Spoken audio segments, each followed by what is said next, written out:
Hala, nagagalit na si Slendry na pinasok natin ang kanyang bahay nang walang paalam. Putik bro, ang laki din ng bibig niya. Wait, hindi ba ito yung nakita yata natin dun sa pintuan yung nakasilip? Oh my goodness, baka ito nga yun bro. Ay, putik, huy. Ang taas! Nandun siya sa banig! Ay! No! Ano to?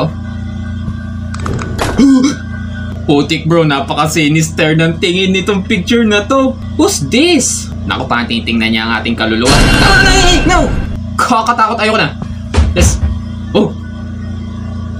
Oh my goodness. Let us out! No! Ay! Please stay, ang lapit! Ayoko sadya ang picture na to. Ay! Kakasakit na sa ulo pagkahanap ng pieces eh. We're going to... Oh! Slendry na almost gave me a heart attack.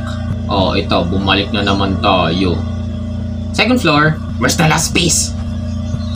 Oh! In the bathroom. Oh!